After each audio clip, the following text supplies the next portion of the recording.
France Maghreb 2. 5, 4, 3, 2, 1, 0. Si on fait quoi que ce soit, c'est la mise à pied. Alors piétinez-moi, allez-y. Mon avis tranché d'aujourd'hui se veut clairement et volontairement tranchant afin d'être dans la continuité du précédent sur la Rokia Business. Je vais pas me faire des amis, mais qu'à cela ne tienne, je l'assume. Je ne suis pas là pour caresser qui que ce soit dans le sens du poil. Je veux dire tout haut ce que beaucoup de psychologues et de psychiatres pensent plus tellement si bas en fait.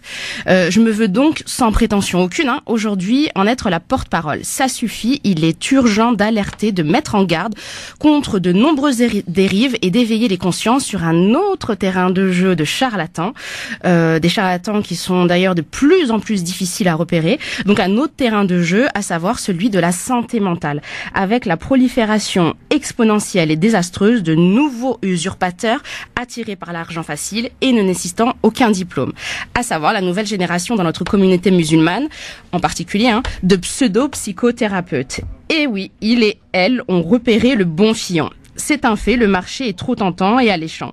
Les arabo-berbéro-musulmans d'aujourd'hui sont jeunes et dynamiques, ils sont plus instruits, beaucoup plus ouverts à la question de la psychologie du fait d'avoir été éduqués à la Dolto et nourris à la sauce Ruffo. Contrairement à leurs aînés, ils franchissent plus facilement le pas d'aller consulter. La conscience musulmane semble d'ailleurs s'ouvrir progressivement à de nouveaux horizons de la vie psychique. Et c'est inédit, on n'a plus honte d'exprimer le besoin de se rendre chez un psychologue, de se remettre en question ou d'interroger sur son identité. Plus que jamais, la réponse à la question « Qui suis-je ?» devient le leitmotiv d'une génération en mal de repères. Et d'ailleurs, il est in ou swag désormais de dire à l'autre qu'on est suivi. La demande d'aide psychologique s'accroît. Mais par contre, l'ignorance et les confusions qui l'accompagnent laissent là dramatiquement la place libre à n'importe qui s'autoproclame thérapeute et qui ne lâchera pas le steak si facilement. Cette profession baigne dans le flou et l'opacité puisqu'elle n'est soumise à aucun contrôle ou encadrement. Aucune législation ne garantit aux patients une formation ou un socle commun des compétences du thérapeute puisqu'il ne dispose d'aucun statut légal, contrairement aux psychologues. Un essai de médicalisation de la profession a bien été tenté à coup d'amendement. D'ailleurs, un amendement qui est toujours en discussion depuis 17 ans. Ça a également été tenté à coup de manifestations auxquelles, j'ai pas honte de le dire, j'ai moi-même participé, sans succès.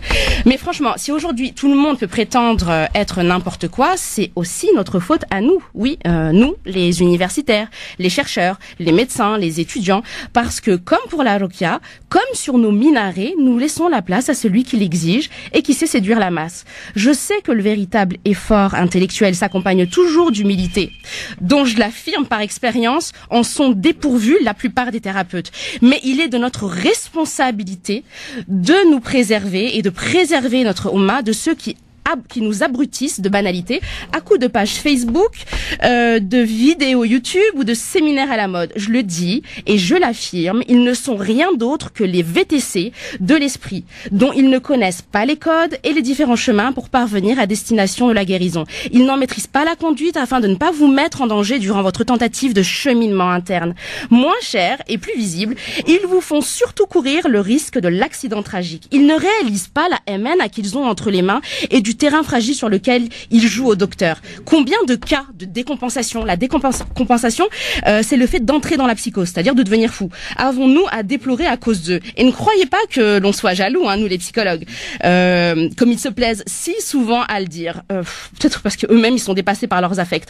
Aucun psychologue ne sera jamais jaloux de ces pseudo-thérapeutes qui pullulent tels des mouches sur une blessure non soignée et qui surfent sur la vague de la souffrance morale. Un chef étoilé ne sera jamais jaloux d'un commis. Bon, sérieusement, j'ai mal pour ma Oumma trompée, volée et à qui on injecte des bêtises à coups de mouvements oculaires à 90 € les 30 minutes chronométrées.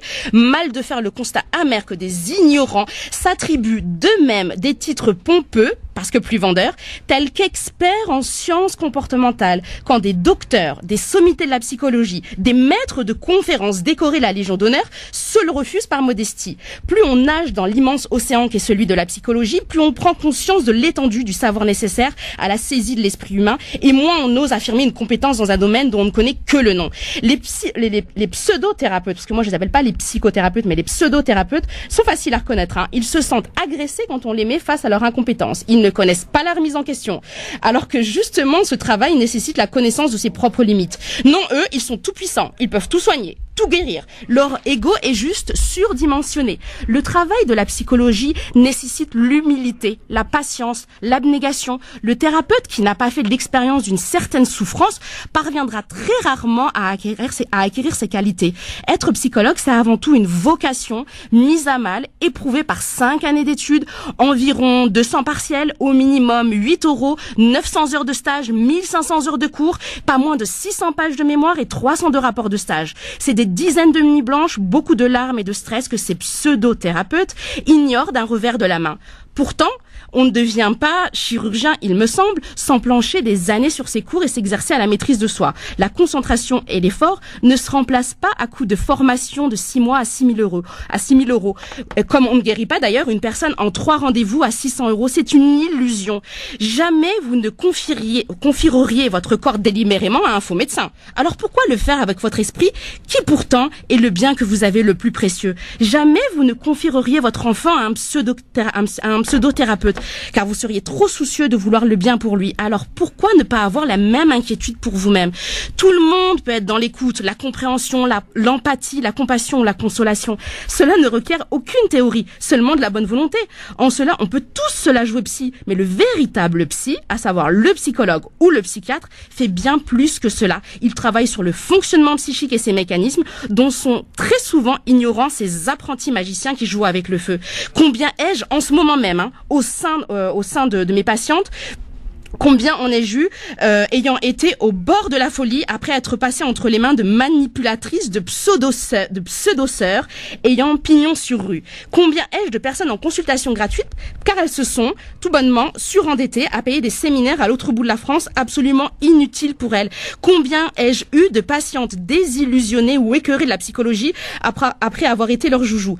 Écouter n'est pas entendre. Écouter n'est pas donner à tout le monde. Cela suppose une pratique, une formation, une supervision. Mes patientes ne sont pas mes copines. Ma neutralité, ma bienveillance, mon non-jugement, ma conscience de ce qui relève de mes opinions ou de mon ressenti, tout cela s'acquiert par des années de pratique. Je ne suis pas là pour me faire bien voir ou pour m'enrichir sur leur dos. Alors, et je finirai avec ça, il est hautement souhaitable, voire primordial, que chacun d'entre nous se donne les moyens de savoir quelle est la formation et quelles sont les compétences de la personne qu'il consulte. Je vous en supplie, renseignez-vous avant d'entamer quoi que ce soit. Prenez le temps de réfléchir. La profondeur de votre mal-être ne doit pas vous faire tomber encore plus bas. J'invite tous les pseudo-thérapeutes qui n'ont rien à se reprocher à mettre sur la place publique, suroccupée par eux d'ailleurs, à mettre sur la place publique leur CV, leur diplôme aux yeux de tous. Je suis disposée à en faire de même, il n'y a pas de raison.